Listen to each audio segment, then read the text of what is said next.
అరుణ్, వాడింత సాహసానికి నిలబడ్డాడు కదా, వాడు గెలుస్తాడన్న నమ్మకం ఇప్పుడైనా నీకుందా? నేను అన్న మాట మీదే ఉన్నాను డాడ్, అస్సలు లేదు.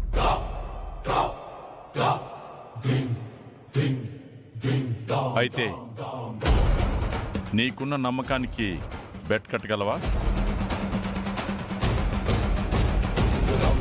Ready dad.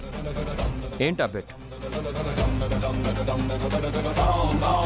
ఒకవేళ ప్రేమ్ ఓడిపోతే ఉన్న 49% ఆస్తిని నీ ఒక్కడి పేరు మీదకే రాసేస్తాను.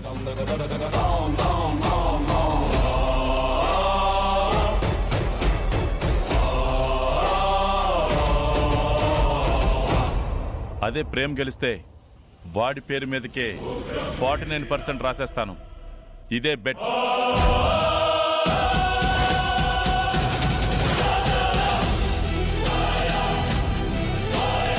సిద్ధమా ఇప్పుడు?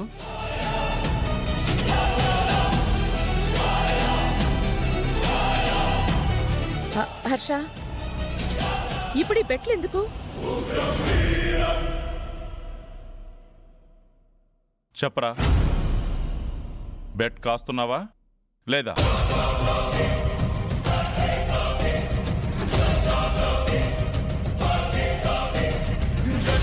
ఏంట్రా, అన్నమాట మీద ఉంటారని ప్రగల్భాలు పలికావు? ఈ బెట్ అనేసరికి మెట్టు దిగిపోయావా? లేదు డాడ్. అయితే బెట్ కాస్తున్నావా? ఓడిపోయే గుర్రం మీద మీరు కాస్తున్నప్పుడు నేనెందుకు కాదంటాను డాడ్. Done done.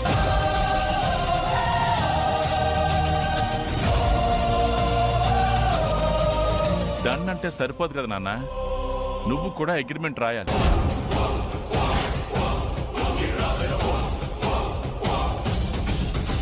వాడుకో రూలు నీకో రూలు ఉండదు కదా. Okay dad. చిట్టి తెస్తాను సార్.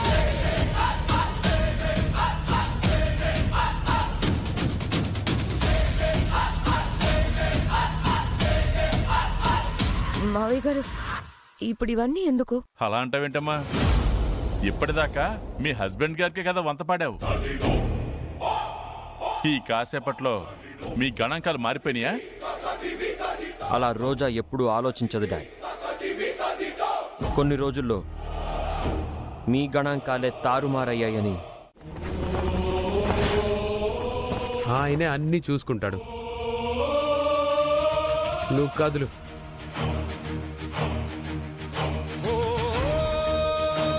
స్వామి ఆంజనేయ, నేనేదో సాయంగా ఉందామంటే ఈయన ఇలా మొండి పట్టు పట్టుకుని కూర్చున్నారు.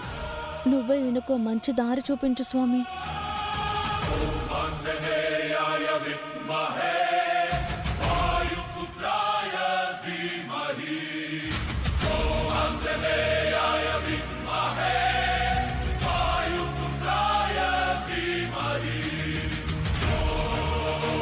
ప్రేమ్ బాబు వాళ్ళ నాన్నగారి కోసం తనకు తెలియని దాంట్లో ఏ అండా లేకుండా దిగుతున్నాడు. నువ్వే ధైర్యాన్ని ఇవ్వు స్వామి.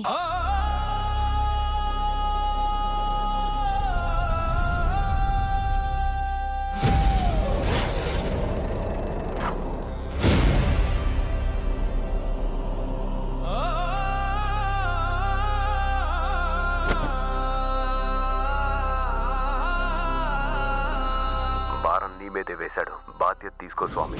మనోజవం మారుతతుల్య వేగం. నాన్న నన్ను నమ్మాడు, నేను నిన్ను నమ్ముతున్నాను. పదాత్మజం వానరయూథ ముఖ్యం శ్రీరామదూతం శిరస నమామి.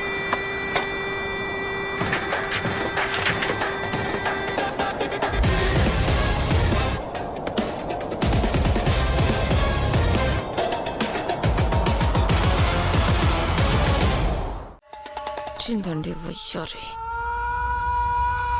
వాడి మీద నిందలు వేస్తున్నావు?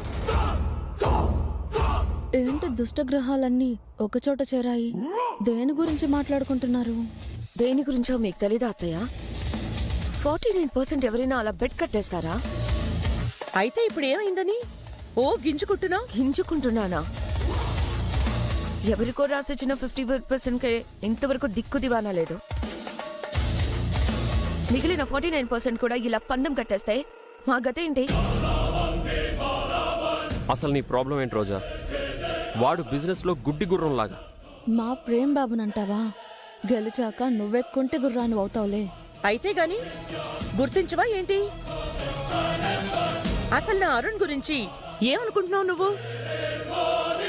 వాడేసిన అంచనానే తప్పు పట్టేంత దానివైపోయావా? వాడి బిజినెస్ మైండ్లో నీ బుర్రెంత? వాడి దూరదృష్టిని నువ్వసలు పట్టగలవా? ఎంత యువరాణివైనా ఇంత పొగరు తగదు. అదో యువరాణి, నువ్వో మహారాణివి. మీ గత బతుకులు చాటింపేసి చెప్పానంటే ఊరేసుకుని చస్తారు. అలా చెప్పు మోమ్.